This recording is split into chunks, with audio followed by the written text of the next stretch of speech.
Hey, what's going on, everybody? We're sitting down with Laura Cifaldi, psychic medium. We're going to jump right in and learn all about her tremendous story and her journey. Laura, welcome to the show. Thank you for having me. I'm excited. So good to meet you. I know you worked on the Great Ghost Challenge, and I briefly meet you.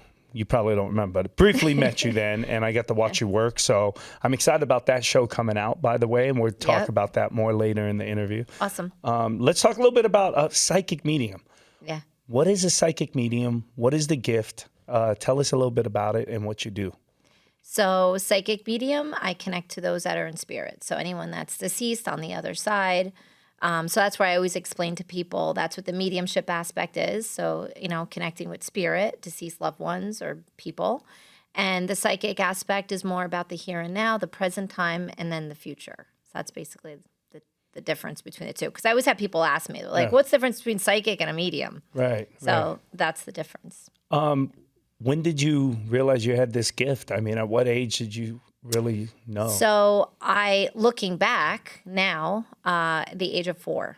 Wow. So I would see my own angels, and especially one in particular, I would always make room. I had like a little single, in a twin size bed, and I would always roll, kind of make room for her and let her sleep next to me. And I had, what my parents deemed or thought of as an imaginary friend at that time, a little girl, and I would sit in my closet and I would play with her for like hours. And my mom, like years later, when I came out and I explained to her, I was like, no, I see things and I feel things. And she's like, oh my gosh. So the little girl, was that real? And I was like, yeah. She goes, I thought it was an imaginary friend. I'm like, no, I really saw her. I still to this day though, oddly, I don't know who that little girl was. Interesting. Have you tried to look into it? I never looked into it. It's actually, I should look into it though. Yeah, maybe she lived in your house before your family did. I never thought to look into it, but I had this, and it's funny because it seems so big to me, but it was a tiny little closet, and I would sit in there and I had my strawberry shortcake dollhouse. I don't know, I'm probably dating myself with the strawberry shortcake dolls. Well, dating me too, because I remember that. Oh, you remember? Okay. Yeah. Well, and I would always be strawberry shortcake, and she would be lemon meringue, and we would play together. And I would sit in there for hours. My mom would poke in. My brothers and I, we lived in a small apartment, and we shared a bedroom. So, like, that was my only little space that I could go and, like, kind of be alone, I guess. But did this stuff ever scare you? It sounds like it was a good experience for you. Like, did it frighten you as a young person, or you didn't? I didn't really know any better. I didn't know that it was anything until around the age of 7. I was sleeping, and as I said, my brothers shared a room with me, so they had bunk beds, and I had my little single bed. And I remember I had a neighbor. I don't know if I should say her name. I should probably leave that out, but. In any case, she was standing at the foot of my bed. She was 17 at the time. And I remember I woke up. It was almost like the little boy in Sixth Sense, like when the covers were over and I said her name and I was like, why are you in my room? And I remember she just looked at me and she goes, tell my family I love them and I'm okay. And I'm like, why? What the heck is happening? And I was very confused. So the next morning I remember going down the stairs and I hear my mom on the phone and I heard her crying faintly. So I came around the corner and I look and I'll never forget. I saw the back of her. She was at the kitchen sink. She was washing dishes. She had a towel in her hair. She must have got out of the shower. And the wall phone, when it was tethered to the wall, the yellow phones, right? She had that in her ear. And I hear her mumbling something. I couldn't understand her. And she hung up. And I started creeping in a little bit further. And then there was a knock. There was like a back door. And she opened the door. And it was this girl's brother came in.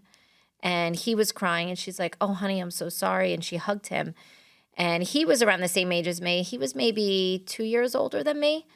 And I looked and I said, what's going on, Mommy? And she goes, oh, honey, so-and-so died last night. She was in an accident. Wow. So I remember stopping and pausing for a minute, and I was very puzzled, and I was confused. And I'm like, but she was in my room. Yeah. And I never told anybody.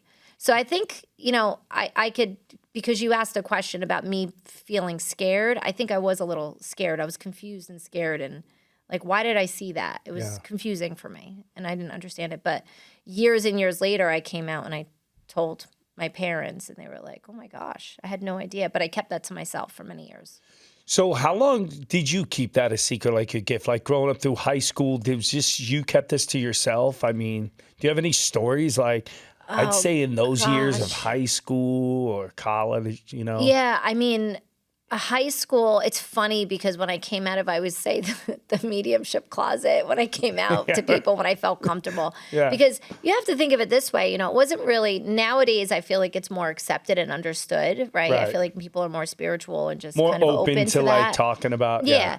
Then they were, it was just different, right. and I always felt like people are going to think I'm crazy. They're going to throw me in a padded room. And I even tug a war a little bit with myself thinking, well, maybe I am crazy. Maybe I'm not. Uh, But I remember just sporadically little things like my grandfather, I was around the age of 13. It was actually my great grandfather. I was very close with him. And just one day I just had this feeling that he was going to pass away. And he wasn't really sick or anything at the time. And I said it to my mother and I was like, Mom, I feel like Pop-Up's going to pass away. She's like, why would you say something so horrible? I was like, oh, I don't know. I'm just sorry. And then a couple of days later, he passed away. wow. And I remember feeling this sense of almost like responsibility, like, oh my gosh, like, did Like I? you put the maloke Yeah, on did him I? or Yeah, something. yeah. You could tell you're Italian. Yeah, yeah. Yeah, like, did I wish this on him? And it was just very confusing. When I was in high school, I had a friend of mine that passed away. And I'll never forget, this was probably maybe the second or the third, don't quote me on that, but I hadn't gone to a lot of funerals. And naturally, being such a young girl, there was a line around the funeral parlor. We were online for over an hour and a half to try to get in just to do the viewing. And I remember feeling this angst, like getting up closer and closer. And I remember we finally got inside, and I remember kind of peeking around the door, and I could see my friend walking around going, "Can't you see me? Hello." And I Oh remember man. like, oh my gosh, why does she not know she's gone? Does she not know she's dead? And I remember I didn't tell anyone even that. And I remember I walked in, her family were all lined up, and I didn't even look at her. I just was like, I'm so sorry. I'm so sorry. And then I was like, I got to go. I told my girlfriend, I was like, we got to get out of here. So I had that happen, just little things. But circling back to when I finally came out and I told my friends, they were like, oh yeah, we knew. I was like, you did? They're like, duh, Laura, you've been telling us stuff forever. You don't even realize it. I was like, oh, okay. Now, was your family, do you come from a traditional Italian family? I know we just shared like the Yeah. Malo. Was your family into this, the Cordinals and the, like even back in Italy or, you know? No, I mean they weren't like first generation, like they weren't, Oh, like okay, okay. yeah, they weren't like that. But my dad, being a police officer, was always like very skeptical Right. and like, so very like black and white, like very like you have to see it to believe it. And I don't even know if you see it, you won't believe. Like he's very like facts. Got Like it. everything has to be based off facts. So when I first came, and I explained this to them, it's funny, my parents tell me this after the fact.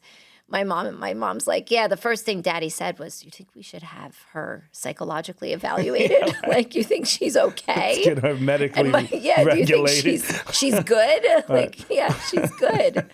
And then that was right around the time that I started entertaining and doing all the criminal stuff because I also work as a criminal psychic. Oh, wow. Oh, yeah. Yeah. That's a great plan. I'd love to transition into that. So you like Yeah. worked with the police department? Yeah, Or? so I work with I have worked with different law enforcement Wow. agencies like across the country, and or families as well. So just depending on how they bring me in, sometimes the family brings me in and then they connect me with the police. And then other times I have, a connection with the police already in a relationship and they'll reach out to me. So it works both ways. But Wow, yeah. that's wild. But my father, going back when I first, came, had this idea to work, to do this type of work, I brought this to my father, and there was a case that I was interested in working on. It was actually a local girl that I went to school with, and they had reached out to me. The family had reached out to me and asked if I can help in figuring out what happened to her, where she was. She was missing. And I said to my dad, I was like, listen, I want to do this. And he's like, he's like, you're going to make a fool of yourself. You have to make sure, cops are very, they're, it's, By the book. yeah, and by more- the book. yeah, And, so he's like, before you do any of that, he goes, I'm going to give you a test. And I was like, okay, what do you mean you're going to give me a test? He's like, I'm going to bring you somewhere. He's like, and no one's going to know, and only I know where I'm bringing you. I'm like, all right, Dad. I'm like, fine, whatever. What's this test? So he's like, I'm picking you up Monday, 10 o'clock. Be ready. I'm like, all right, cool, whatever. So he picks me up Monday, 10 o'clock. Even my mom, like in between, I was like, she's like, where is he? She's like, I have no idea where he's bringing you. I'm like, I don't know. She's like, I can't wait to find out. I was like, I know.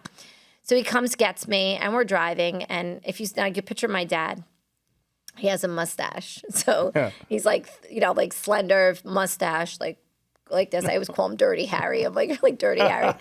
So he's driving the car, and I'm sitting there. I had my purse on my lap, and I'm sitting there, and I'm just kind of going along for the ride. And I turn and I go, you're bringing me to a homicide. Now he's like this, and he goes,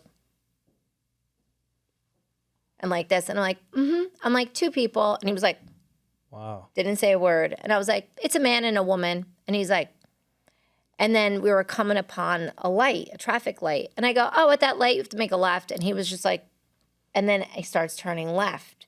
And he starts snickering. He's like, like my dad has this snicker. He starts to laugh, like when he's like, oh my gosh, like, how do you know that?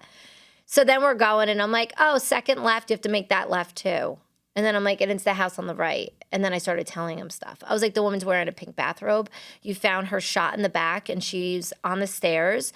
And the guy was shot with a different caliber gun. And I started going on. And I was like, and it's a barking dog. I hear that, and da-da-da-da-da. Wow. Long story short, it was a barking dog call that he went on. I think it was in again, don't quote me on this, 1983. 4, around there. I think I was around the age of 5 or something when this happened. And my dad, of course, never brought that stuff home. He never told my mom. No one knew about it. I didn't know about it.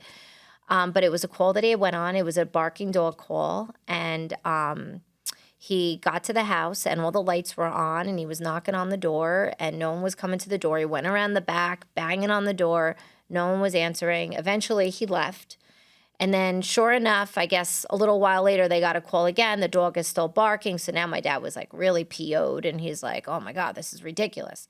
He went back to the house, banging on the door. No one answered. He went around the back. He had his flashlight, like they have like the mag lights. Mm-hmm. So he's flashing it in the window. And he said that he went to go open the sliding door, and he said he went like this to go like pull it. And he's like, the hell with it. So he ended up leaving. This is interesting, though, because when I was telling him all this stuff, he didn't fill me in on any of this, of course, until after the fact. Yeah. I didn't know any of this. But I was telling him that the perpetrators were still in the house when that happened, because now when I do criminal stuff, not only am I the victim, but I'm also the criminal, the perpetrator. Yeah. Oh. So I flip-flop. So I could see myself as the victim, and then I could see myself as the perpetrator. So when I was the perpetrator, I was crouched down with my gun in the kitchen, and that's where the sliders were. And I could see the light coming in. So had my father have opened that sliding door, he would have been shot and killed. Wow. Mm-hmm. Yep. And they found out later that slider was open. So he would have opened it. It wasn't locked. But in any case, he would have walked right into an ambush. He would have walked right. They were there at that time, and I gave him the time frame. I said it was at 12:30, and then they were. And I gave him like the time, and he goes, "That's exactly the time that I was there, and that happened." Wow. And I was like, my dad would have been killed. You're like Ed Norton doubt. in that movie You ever seen Red Dragon? Is it Red Dragon? It's like Silence of the Lambs, the prequel. Oh yeah, I saw that. Yeah, where he visions. He like goes into the mind of the killer, and like so he'll go to crime scenes, and then he'll look at the crime scene photos, and then he closes his eyes and he'll be the killer, and he'll know. You know what? I never realized that was. Oh my God! I have to watch that again. Yeah. I haven't seen that in a while. Yeah. But it sounds like kind of like. Yeah, that's exactly what it is. It's interesting. Yeah. Wow. Okay, so Laura, you have this gift. Mm-hmm. What's your why? What's your reasoning to use this gift, and what do you want to do with it? What's your purpose in life? Yeah, I love, the reason why I do what I do is because I love giving people peace, comfort, clarity a lot of times. And, that's pretty much why I do what I do. Yeah. A great example, I think, is I had this woman come to me one time where her son passed away. It was tragic. And, just like any other passing is always tragic or, hard for people. He was around, I think he was like 8 years old. And I allowed him to channel through me. And channeling is basically I'm allowing them to utilize my body, kind of like Whoopi Goldberg in the movie Ghost, right? So what I did was I allowed him to utilize my body, and my eyes are closed, and I allowed him to talk through me. So, and I wasn't looking at her, obviously. I was just allowing him to say whatever he needed to say. And at the very end, I opened my eyes, and I could see her sitting there silently sobbing. And she said something to me that I'll never forget that really left such an imprint on my soul. And it just gave me the gas to keep going and keep doing what I'm doing every day. She came over to me, and she hugged me. And she pulled me, she kind of separated herself a little bit. And we were very close in vicinity, like face to face. She goes, I want to thank you for giving me another hour with my son. She goes, I could smell him on you. You smell like him. Wow. And she goes, you have given me such peace. She goes, I am so at peace now, knowing that he's okay. And I don't know. I remember I went out to my car after she left, and I cried. And I remember just being like, this is why I do this, This is why I do what I do. Yeah. I want to be able to give that to people. Yeah.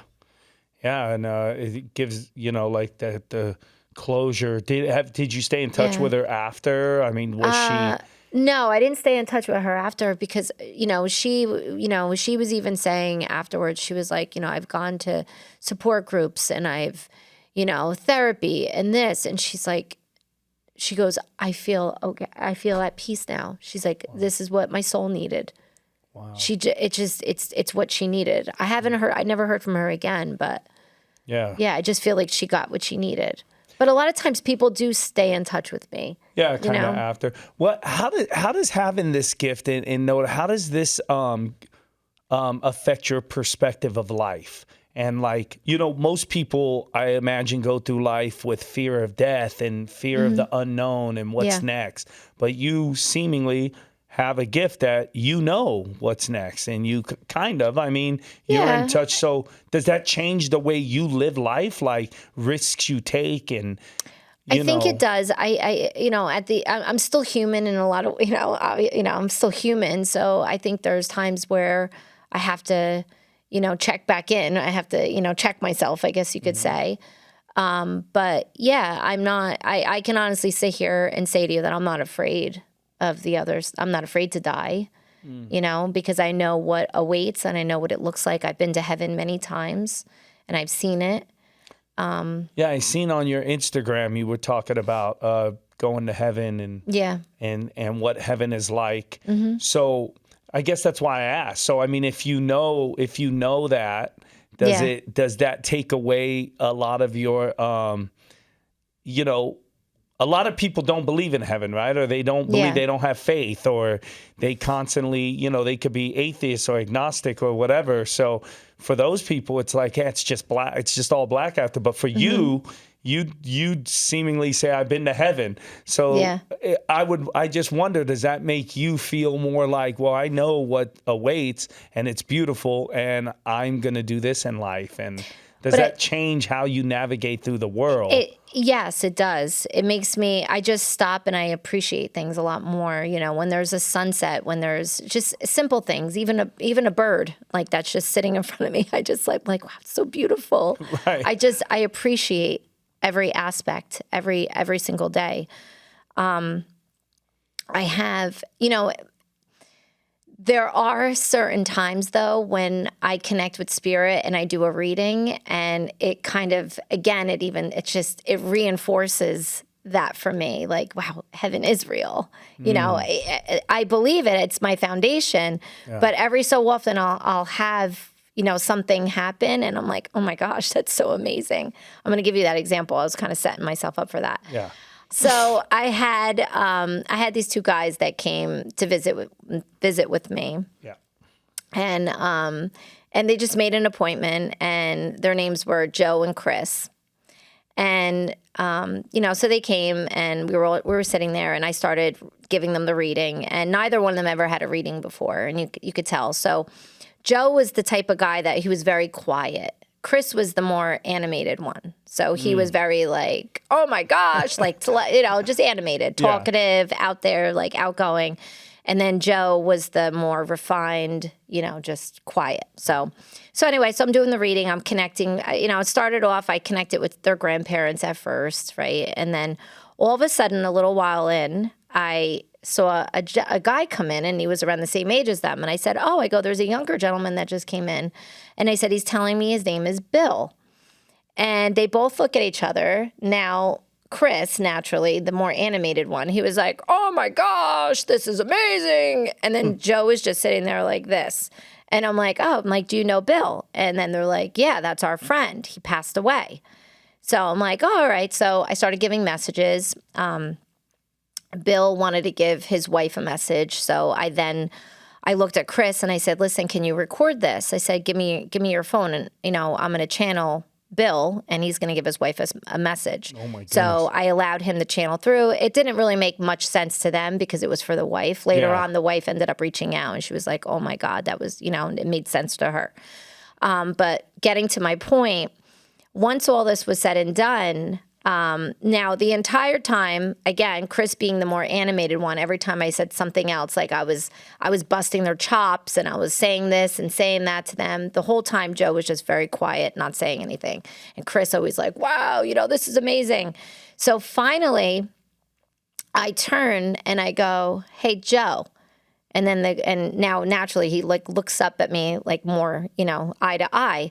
And I go, you doing fireworks this year?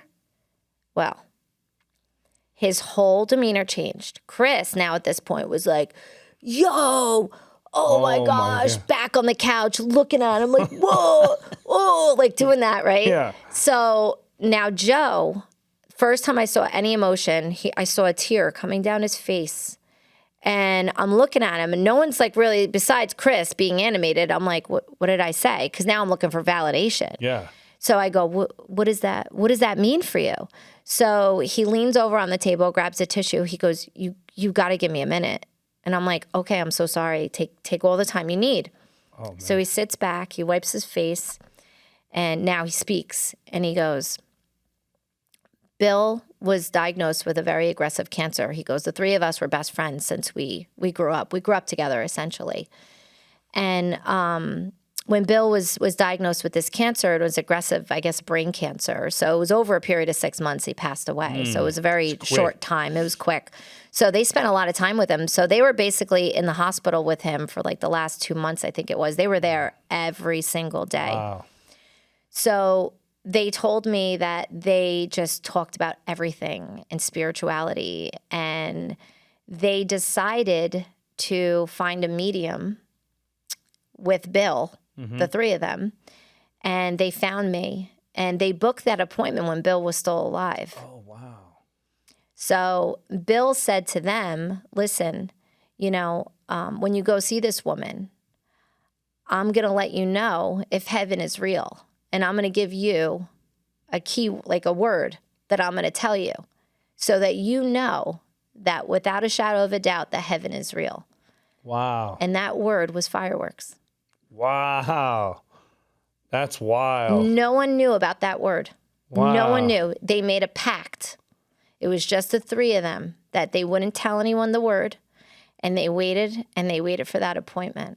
Wow.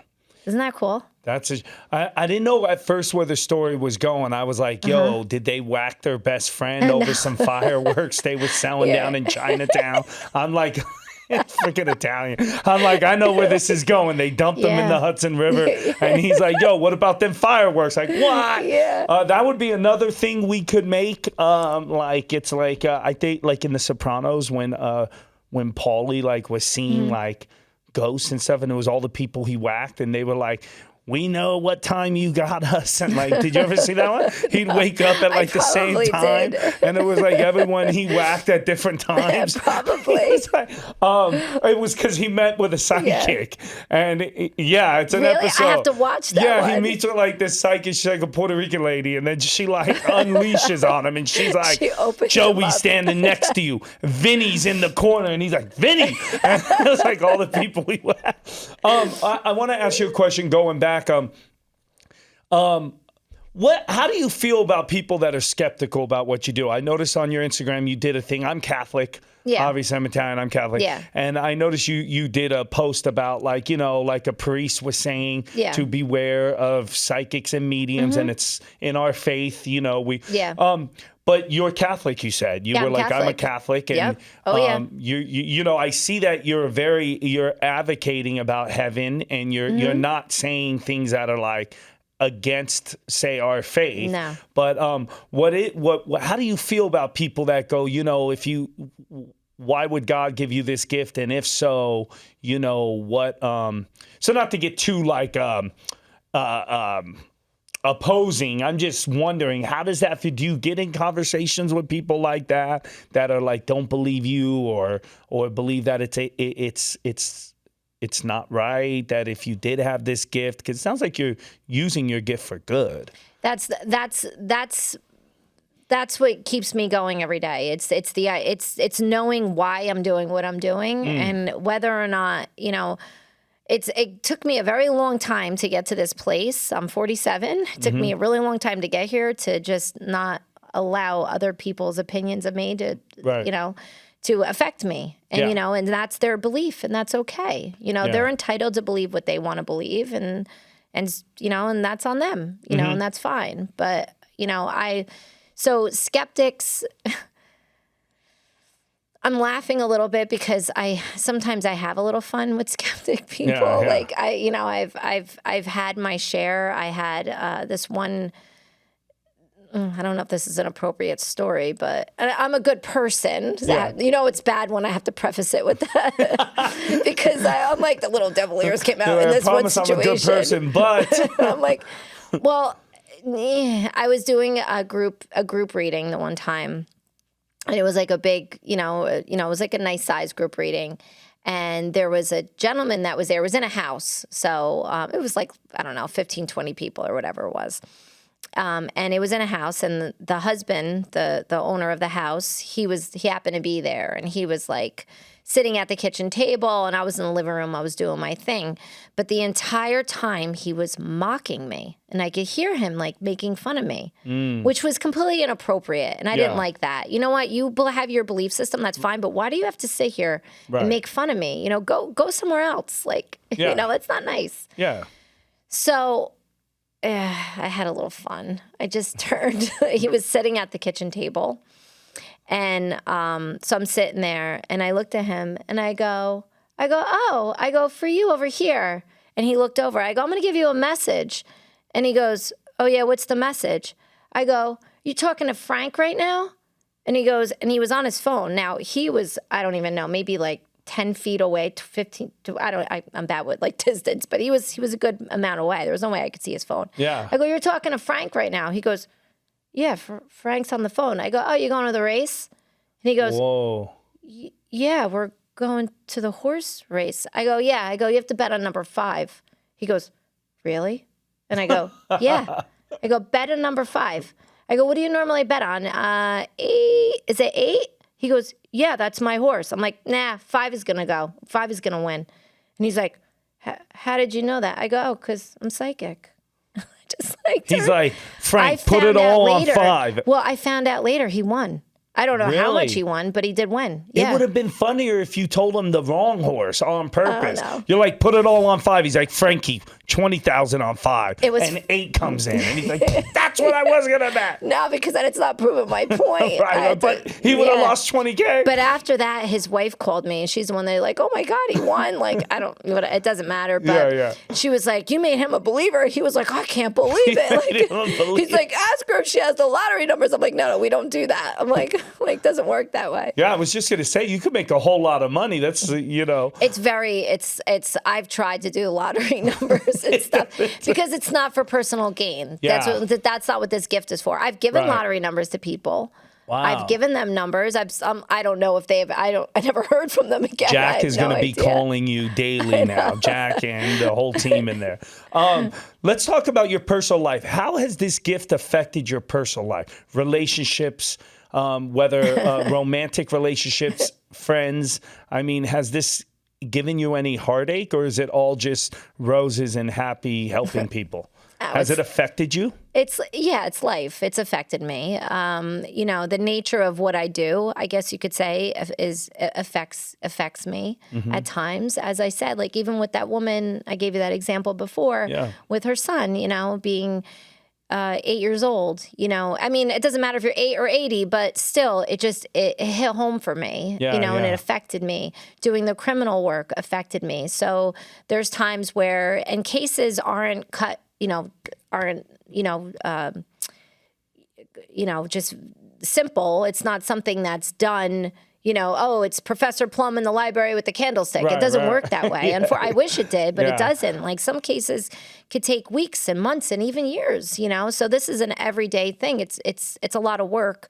So mentally it could take a toll on me, because I have to be open to certain things and and at times I might be a little more weepy or, my emotions are a little bit, all over the place, I guess you could say, because it does affect you in that way. So maybe that's more of the negative side of things. I guess you could maybe look at it like I'm not walking around sad all the time, but I'll have like little bouts of things, just depending on, what I'm doing. Does that take a toll on like relationships and stuff, like people who are in your life? I mean, no. Is it tough on them knowing, you have this gift and... I don't think so. Fortunately, I have a great support system. My boyfriend is a great support system for me. He's very understanding, except in the middle of the night when he's sleeping and I see a spirit in the room and it's something negative or not great. And I'm like, get out. And I'm saging at 3 a.m. And he's like, wake, picture him with like a CPAP machine on. And he's laying there. He's like sleeping peacefully. And I'm like, get out of the room. Sage all over. Oh, and he's a fireman too. I'll never forget the one night the flames were, he's like, you're going to catch the bed on fire. I'm like, That's go really to sleep. Funny. And he's like this. I'm like, go back to bed. I'm like, get out of my house. That's really funny. Yeah, that's my normal in my life. It's funny. That's why I always joke around. And then all 3 of my kids are psychic as well. So it's my house is very interesting. Wow, there's a party going on all the time. There's always a party. My daughter's like, Mom, you brought a hitchhiker home. She calls them hitchhikers whenever I bring a spirit home. Yeah. She's like, she comes running out of the bathroom with like her towel. She's like, there's a hitchhiker. There's a man in my room. And I'm like, oh God. I'm like, I have to sage. But it's just so, I think I'm desensitized to it at this point that I'm just like, I have to sage. Like, and even if I see something in my room now, I roll over and I'm like, oh, go away. I'm like, just leave me alone. Yeah. Does that frighten you? I mean, when you're, do you have, I heard something about you sleep with the light on.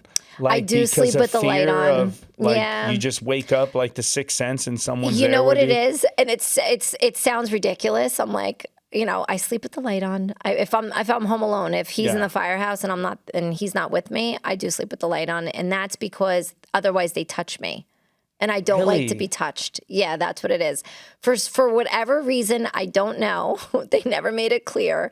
They don't touch me when the light's on. Not as much while I'm sleeping. But if you could feel them no, touching they touch you? Me. They touch me. Wow. Yep, they'll tickle my nose.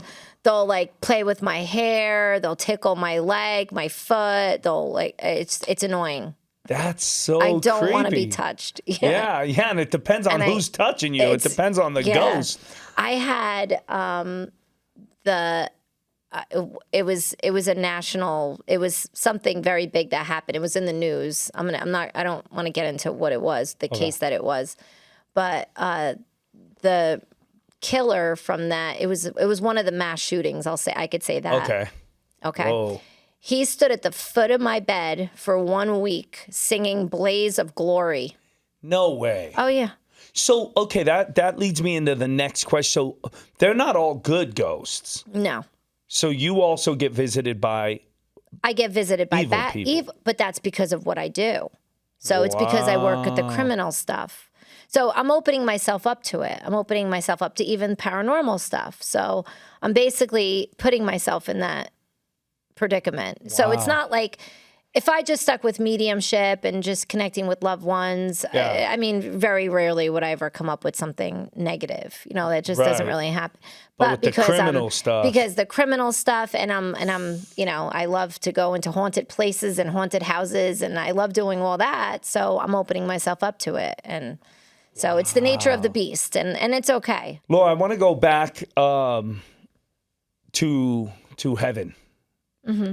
I want to go to heaven, but I want to go back to heaven. I want to talk about a lot of people out there, you know, want to know what awaits. And you've mentioned that you've been to heaven a couple times. Yeah. I know we talked earlier about one of your posts, and you talked in detail about what heaven was like for you. Mm-hmm. And also you mentioned in the post about, you know, how some people feel about you experiencing heaven. And mm-hmm. So I want to circle back to that. Can you explain to us what your experience was in heaven? So it's interesting because over the course of the years that I've been sharing my gift, I've had different glimpses of heaven. And it's like every time I learn something new, I'm like, oh, they also do this in heaven. And so overall, what heaven looks like, or what it's like, is, you know, it looks a lot like this plane, like our world. There's buildings there. I know that sounds really funny, right? I'll get back to that later. There's buildings there. They're able to experience any joy, anything that brought them joy. So, you know, like particular foods, they're not physically eating them, but they can experience them. They can remember and have the flavors of the food. It's the same thing like my psychic sense. I'll always tell people that. I joke around a lot of times, and I'll say, oh, you know, I could taste things, and it's my favorite sense because it's 0 calories. I always tell people that. I'm like, I get to eat all these foods, and but it's the same thing for them. So they'll have a particular food that they love to eat. So let's say somebody loved hot dogs. They can go and experience the flavor of a hot dog. Wow. So they're able to have that. One of my trips to heaven, I know that sounds funny saying it like that, but one of my glimpses into heaven, the person showed me almost like this little vault area where it's like almost like a record room, but like think of a room filled with like DVDs or VHSs from like, you know, when you make a home movie? Yeah. That's sort of what this whole room is filled. And it's everyone has their own room. So at any point, our loved ones can go in this room, almost like going to a Blockbuster video. Wow. And, you know, like, oh, I want to remember this one point. I want to relive it. They can actually relive it. They can actually relive that moment in time. It's kind of like, think of it this way. You know how like you'll look at old pictures and it sort of stimulates a memory and you're like, oh my gosh, I remember this birthday party and the clown came and his nose fell off and we were all laughing. Yeah. And you got that from that picture. It's like it's like a part of your memory. So that's what that is.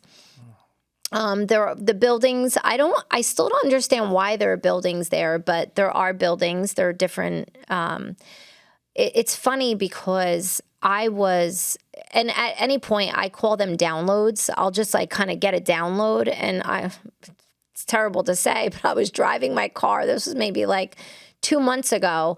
I'm driving and then all of a sudden I had this download. I wasn't even thinking anything about it. It just happened. This is how it happens for me. And I was like, oh my gosh. I'm like, that's why I pulled over. Don't worry. I pulled over and I'm like, oh my gosh. I'm like, that's why heaven has buildings. That's why it looks like this. So the best analogy or the best way that I can explain it to you and everybody else, if you ever saw any of the Marvel movies, did you ever watch like Spider-Man Across the Metaverse? And you know how there are different metaverses? And so that's basically what it is because heaven's on a different plane. So we're existing at the same time, but it's a different like a different like a different plane. Yes. But that's the only way that I can explain it to you. So that's why there are buildings there. I don't know if that's a good explanation, but But anyway, so I got that download. And then I also got the download as to why there's a rainbow bridge. And listen how fascinating. You know how people always talk about animals and Rainbow Bridge, and, you know, people are always like, oh, they went across the Rainbow Bridge. And I remember I used to be like, well, I know, but why is it called the Rainbow Bridge? Like, what is so, like, why? There's a reason for it. So human beings, right, we have to go through a process called our life review, where it's sort of like we go into a theater room and we have to rewatch our life with both perspectives, right? So you'll see things that you might be like, ugh, I didn't really like that I did that. And then you'll see other things that you made a positive impact where you're like, wow, I didn't know that I helped that person or I did something good. You know, so it's both. It's evenly weighted, right? Animals, on the other hand, they don't have to go through life reviews because they're pure. So it's almost like their little doggy door into heaven. It's like a bridge. It goes straight in. Right. It's like a fast pass. Yeah. So that's why there's a rainbow bridge. And that was on my download that day too. I was like, that's so cool. I'm like, I know why there's a rainbow bridge now. Wow. But we all go through a life review process. And, you know, it's another interesting part that I realized about heaven and again, just through connecting that I never realized before, is that we actually, you know, some people, you know, for most people, you know, our passings can be sudden, but people actually start going through their life review. It could be up to like a week before. So while they're still alive, they could start the life review process. That actually came to me. My grandfather shared that with me, my maternal grandfather. He passed away. I guess he's gone now, maybe like 4 years ago. And I remember I was sleeping, always when I'm sleeping. Yeah. I was sleeping and he was at the foot of my bed and I heard the song Memory. And he was playing that song. And I remember I opened my eyes and he wasn't gone yet. He was on hospice and he was in Florida.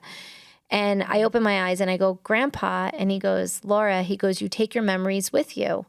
And he goes, I'm going through my life review process right now. And I started crying and I was like, I love you. And he's like, I love you too. And I was like, you're going to go now. He goes, I'm going to go. And I'm like, okay.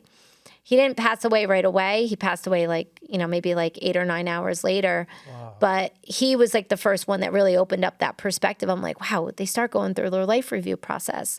Another really quick example, if you don't mind, no. It's all like personal stuff with my own family, which was really great because it gave me that perspective.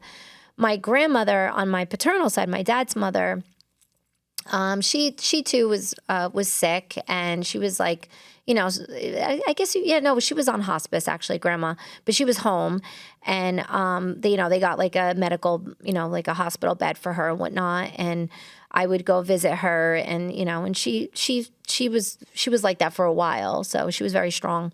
And my uncle had called me and he said, Laura, I think grandma's gonna go soon, and he's like, I don't know if you want to come over. And I was like, yeah, I have that feeling. So I remember getting to the house, and it was just my uncle and I was sitting there. I was sitting at the foot of my grandma's bed, and I'll never forget this. I'm sitting there, and my uncle's next to me, and he's going, "What's grandma saying now?" Because she wasn't speaking. She was in a coma. She was, not talking. And he's like, "What's grandma saying now?" And I was telling him what she was saying. All of a sudden, listen how cool this is like so interesting, because I was in awe myself. I was like, I've never seen anything like this.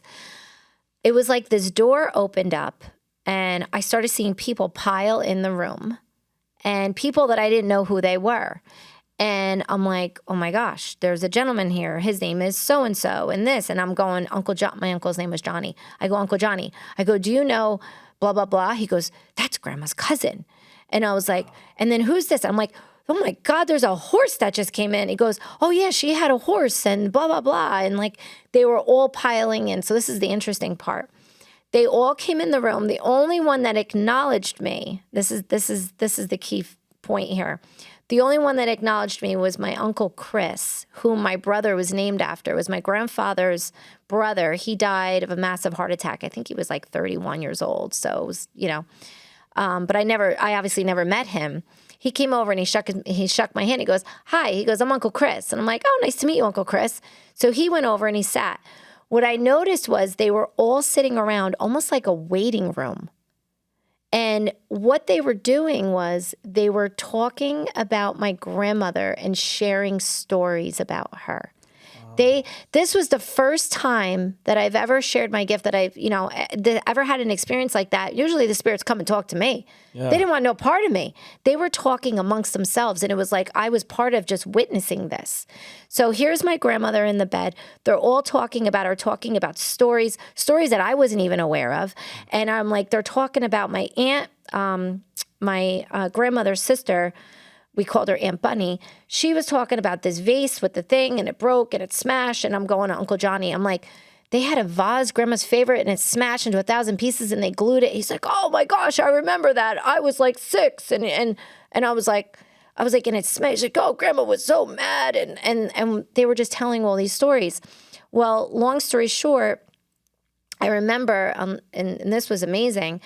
I saw this almost like this white circle, almost like a light that appeared in the ceiling above my grandmother's bed. And like the movie Ghost, again, we're going to circle back to that movie. And it was a spotlight that went on her.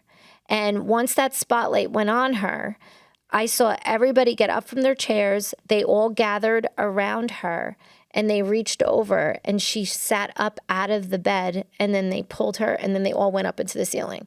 I was literally like this. My uncle's like, what's happening? I'm like, I couldn't talk. I was like, they just, she passed away maybe an hour and a half later or so. Wow. Yeah.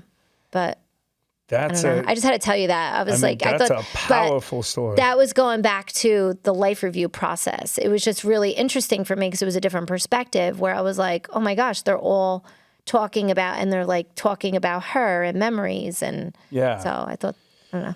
So, with this gift, and you're experiencing all this stuff that 99.9% of people maybe don't experience, how does this play into your faith? And how do you have a relationship with either the church or people in our faith? Is it conflicting for you? So let me start off first by saying to you, no, that's okay. I'm going to start off first by saying this to you, and I think it'll tie it all together. Yeah.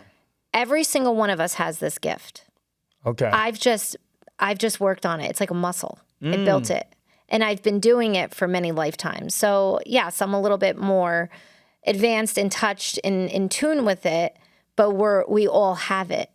So I'm not any more special than anybody else. Right. I've just honed it, if that makes sense, right? So it's a God-given gift, if you want to look at it that way. I was just going to say, so because maybe what you're saying is God gives us this, but because I've had experiences, right, where I could feel loved ones with me, 100%. Wonderful. I don't feel I have some kind of, I'm just like, oh, God's given me this moment. That's the way I see it. So what you're saying is it's a God-given gift. God's giving you, interesting. We're energy, right? So energy recognizes energy. We all have it. But it's the part of us where we've I don't know if it's society or it's just something that we do. We shut that part off and we second guess ourselves, and you start just, oh no, it's in my head. And that's what instincts are. That's what intuition is. Right. It's that little voice that's basically saying, I don't think this is a great idea, or yes, do this. Or I tell people this all the time, actually. When you see your loved one, when they pop up in your mind right away, you start thinking like, oh, I'm thinking of them. No, you're actually seeing them. That's how I see them. Right, I see what you're saying. I just understand that. So when you see anybody, any of your loved ones, and they pop up in your mind, a smell or a memory, anything. That's how I look at it. I'm like, oh, God's giving me a moment, which is great. Well, no, that's your connection with them. That's you connecting with them. Wow. So, going back to the religious thing, I understand that. I understand that this is a God-given aspect of every single human being, every person. And that I'm embracing it, and I'm embracing it to help people, Wow. I feel as though I have a beautiful connection with Jesus. I talk to him regularly. I have since I was a little girl, since I was 4. I always talk to him. I saw him all the time. The Blessed Mother, I have a beautiful connection with her as well. I actually channeled her. this might be controversial. So, but again, to each his own, but I'm just telling you my experience. Right. All of this is your experience. This is all my We're not experience. saying what's right or wrong. It's just your experience. Yep. I channeled her. I also do something called automatic writing. So automatic writing is basically I allow spirit to come through me and they'll write with my hand. Oh, wow. So I've done this many times. Really quick, I worked on this one case where a young woman was murdered, and for the mother, I was at the crime scene and I asked for a piece of paper and a pen, and I just started writing whatever it was I was writing. I was channeling. It was actually a poem. And I gave it to the mother, and the mother said, I have to show you something. We went back to the house. She went upstairs. She came back down. She brought out a box. She opened the box. She pulled out a book, and in the book was that exact poem, and it looked like her daughter's handwriting. Wow. It was, even for myself, I was like, oh my gosh, that's crazy. That's I did that. That's so cool. But anyway, so that's automatic writing. So automatic writing, so I connect it with the Blessed Mother, and you could see it's not my handwriting, and she wrote a beautiful, which I wrote a book, or I just finished a book, and I have that in there. I actually took a picture of it, and I show the writing and what it said. She wrote to me. My last question, and then we're going to the show. So with all this positive stuff that you've experienced, heaven and these beautiful things, I got to ask, hell, have you experienced that? Have you talked to people is it all positive? Or is there a place, whether it's a hell or a realm or where not everybody, that some people do go that you've experienced? There is a hell, right? Yeah. But my belief, my feeling from my perspective, right? I believe hell is individual. It's like for each person. So it's their life review. So if you're a person that committed murders and just caused mayhem and just bad through your whole life, what's your life review going to look like? Yeah, you're going to live in that. You have to live in that. Your life review is not only viewing it from your perspective and how you saw the life, right? And how you went through life, but now you also have to feel what the other person felt. Ooh. So now if I were to murder somebody, I could see that in my life review, but now guess what? I have to feel what that felt like, but not only what the victim felt, but now the family, the anguish. The family, how it rippled, the ripple effect, right? So how it affected everybody and the anguish and the pain. So for that, think about that is hell, isn't torture. it? Yeah, isn't for that sure, hell? for sure. So that is why a lot of times, negative spirits will choose not to go through their life review process, and then they kind of get stuck in the in-between. Because they don't want to go through that. They don't want to feel those feelings. So instead they stay in that, in the space in between. Yeah. But yeah. So that's what I see hell as. But heaven, God is all welcoming and forgiving. Right. And that's where I always tell people too, that it's not so much God that judges us. It's we judge us. Yeah. We judge ourselves in the end. It's not God that judges us. We have to judge us. That's why we have to go through our life review. Right. So God is literally saying, okay, what do you want to do with this? That's why a lot of souls, if they lived a heavy, hard life where they committed crimes and whatever it was for them, they have to actually go through sort of like a rehabilitation. There is a rehabilitation on the other side too, believe it or not, because that's traumatic. To live through that and to be like, oh my gosh, what was I thinking? Why did I do that? And then everyone is welcomed into heaven. It's beautiful, beautiful. Yeah. So, before we close out, what's next for you? What do you have lined up in your pipeline? Is there any projects, anything that you have coming up for you? I'm thinking about doing my own podcast. I'm thinking about doing something with that, with the criminal stuff. I'm looking into that, and then maybe even doing something with some of the criminal stuff as well. Like videoing it. I'm not really sure yet. I'm still thinking about that. And then I do have a book coming out. I wrote a book. It took me, it's been something I've been working on for probably close to 20 years, and I just finished it. And I'm currently looking for agents, and so that's That's next. Congratulations. Thank you. I'm excited. Super excited. Do you want to say the name of it or plug it or? Yeah, it's called I Just Know. I Just Know. All right. So people could keep an eye out for it. Yep. All right. Laura, it's been a privilege to have you on. Thank you for coming out and coming out from Jersey to visit us. Thank you so much for having me. Of course. Now, listen, you don't get out of the hot seat easy. Every guest that comes on the show, I ask them to look into that camera. That camera over there is right on you. Oh, I want you to deliver a message to everybody watching, maybe somebody out there that's watching that, your story resonates with them. What kind of message do you have? I think my message would, because a lot of times people don't have access to someone like me, maybe. And so my message would be that you are able to connect with your loved ones. You don't need someone like me to connect with them. You could see them for yourselves, just as I said before. Anytime they come to you, anytime you see them in your mind, you're actually seeing them. You can ask them for signs, whatever the sign may be. You could say, send me a pink duck on a yellow bike with a green hat. They'll send that to you. And it's not about making a shoe fit. You'll get it when you least expect it and when you need it the most. And this life, I talk about manifesting all the time, and something that I always say to people regularly is that see this life as you being the author, and this is your story. And it's your choice and your decision as to the setting, the characters, and you can make your story into anything that you want it to be.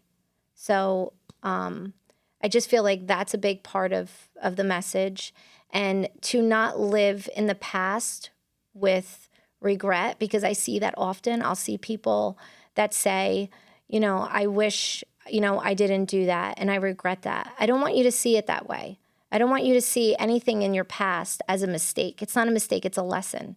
It's growth. We learn from our past. We learn from our history. So, take it easy on yourselves. I think that's the biggest message. Be gentle, be kind, love yourself. Beautiful. All right, I'm going to close this out. Hey, everybody, I hope you enjoyed this conversation. So, Laura, we have an exciting day lined up. You're going to be going over to the winery. Now, some of the employees have been working there, and it's old, this place, and they've been seeing things and hearing things. We've set it up to where you're going to be going over there today and walking in and see if there's any paranormal activity that's happening.